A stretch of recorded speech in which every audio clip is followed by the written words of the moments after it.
بن فضیل نے بیان کیا، کہا ہم سے حسین بن عبد الرحمن نے بیان کیا، ان سے عامر شعبی نے، اور ان سے حضرت عمران بن حسین رضی اللہ عنہ نے کہا کہ نظر بد اور زہریلے جانور کے کاٹ کھانے کے سوا اور کسی چیز پر جھاڑ پھونک صحیح نہیں۔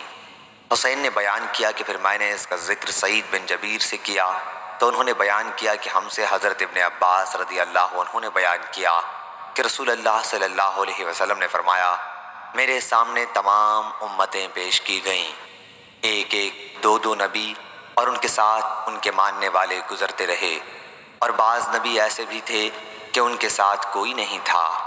آخر میرے سامنے ایک بڑی بھاری جماعت آئی۔ میں نے پوچھا، یہ کون ہیں؟ کیا یہ میری امت کے لوگ ہیں؟ کہا گیا کہ یہ حضرت موسیٰ علیہ السلام اور ان کی قوم ہے۔ پھر کہا گیا کہ کناروں کی طرف دیکھو۔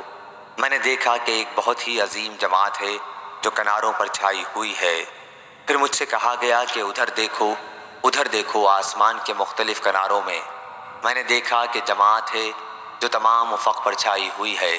کہا گیا کہ یہ آپ کی امت ہے، اور اس میں سے 70,000 حساب کے بغیر جنت میں داخل کر دیے جائیں گے۔ اس کے بعد آپ اپنے حجرے میں تشریف لے گئے اور کچھ تفصیل نہیں فرمائی۔ لوگ ان جنتیوں کے بارے میں بحث کرنے لگے اور کہنے لگے کہ ہم ہی اللہ پر ایمان لائے ہیں اور اس کے رسول کی اتباع کی ہے، اس لیے ہم ہی صحابہ رضی اللہ عنہم وہ لوگ ہیں یا ہماری وہ اولاد ہیں جو اسلام میں پیدا ہوئے، کیونکہ ہم جاہلیت میں پیدا ہوئے تھے۔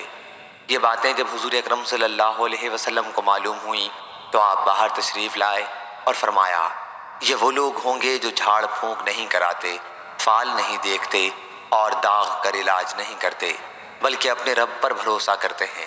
اس پر عکاشہ بن محسن رضی اللہ عنہ نے عرض کیا، یا رسول اللہ صلی اللہ علیہ وسلم، کیا میں بھی ان میں سے ہوں؟ حضرت صلی اللہ علیہ وسلم نے فرمایا کہ ہاں۔ اس کے بعد دوسرے صحابی کھڑے ہوئے اور عرض کیا، یا رسول اللہ صلی اللہ علیہ وسلم، میں بھی ان میں سے ہوں؟ حضرت صلی اللہ علیہ وسلم نے فرمایا کہ عکاشہ تم سے بازی لے گئے۔ صحیح بخاری حدیث نمبر 5705۔